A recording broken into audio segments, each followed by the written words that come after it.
Home inspections can be an overwhelming part of the process. Up next, Jim Brock, Boston Home Inspectors, right here on RETB.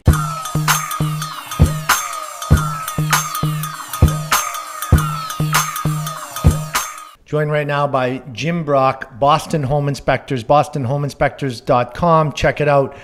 Jim, people are always purchasing homes, and a lot of times you come across people who say, you know what, I don't need a home inspection. Why is that possibly a big mistake? Well, the home inspection purpose isn't just to look for problems or defects in a home. The purpose is also for the home inspector to educate the buyer about the new investment that they're making. For example, the buyer may be coming from a home that has a gas-fired forced hot air furnace, and now they're buying a home that has an oil-fired steam boiler. Maintenance, how to operate those systems are different. So it's a tool also to be used to educate the buyer. And I think a lot of times it usually comes up with new construction, right? There's a lot of new construction in the city and a lot of it's condos, and people think, well, it's a small condo in the city, it's brand new, I don't need one. New construction needs home inspections as well. They do. A lot of times we go into new condos, we find items that need adjustments or may not have been completely installed. Also, if you think of, for example, the electrical inspector.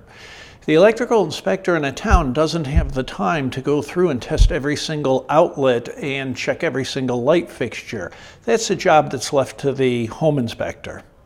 And that's something that people think that they can do themselves. But I mean, you guys go that much deeper into the process and make sure that you're turning over those rocks that the normal consumer just wouldn't know to turn. Exactly. So for example, we take the cover off the electrical panel, check the wiring behind it. We have testers that we use to make sure that the outlets are actually wired properly. So just by sticking a radio or a fan into the outlet doesn't tell you whether it's wired properly. We have testers that can let us know what's going on behind the scene or behind the wall. And from what I've seen, correct me if I'm wrong, but not every home inspection is created equally, right? That there's certain home inspectors that might be a cheaper cost, but in most cases, from what I've seen in the industry, you really get what you pay for. Absolutely. Just like any industry, if you start rating people, you've got the top, and eventually you're going to get down to the bottom. What I recommend to people to do is to use the tools that are out there via the internet, your Yelps, Google, talk to friends to find a good home inspector. Also, today's day and age, you can go online and see samples of the reports to see what the end product is going to be. And also, when are you going to receive the report? Some inspectors are still taking it 2 days to issue the report. And where today, by the time you negotiate and closing and you have to have your P&S, it's a very short window. You need to have that report right away. And a lot of the negotiations come after the home inspection.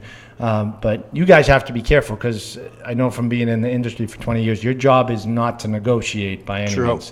I'm sure people lean on you for that, though, all the time. What should I negotiate? What should I ask for? Exactly. Sure.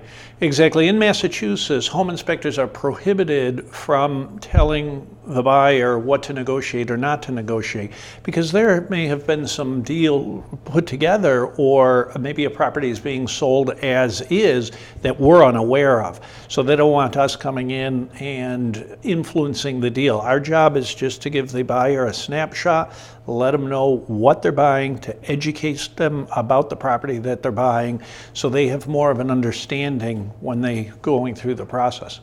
Give us not a horror story, but one of those situations you walked into your job and said, I got my hands full. Like, is there a certain situation, whether it be a pool or a basement that might look like it's straight out of a haunted mansion? There's certain things that people should be looking for or shy away from right from the get-go. You know you're walking into a bee's nest, so to say. Well, I think it's funny when a lot of homeowners do their own renovation and their own work. You can tell. You start walking in and it's just a fight from the beginning, where there's electrical problems, there's heating problems, there's there's plumbing problems, there's structural problems. So it just, and some of these fly-by-night contractors also. So these people that think I can easily buy a 3-family, perform a quick renovation, and turn it into condos and make money like everybody else is,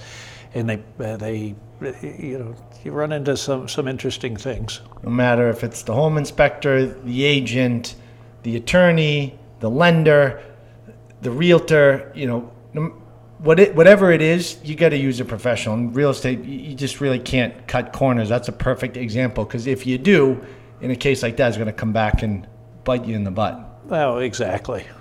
Well, thank you, Jim. And if you'd like to connect with Jim for a home inspection or learn more about his company, check out bostonhomeinspectors.com, and we have more tips just like this one right here on boston.com.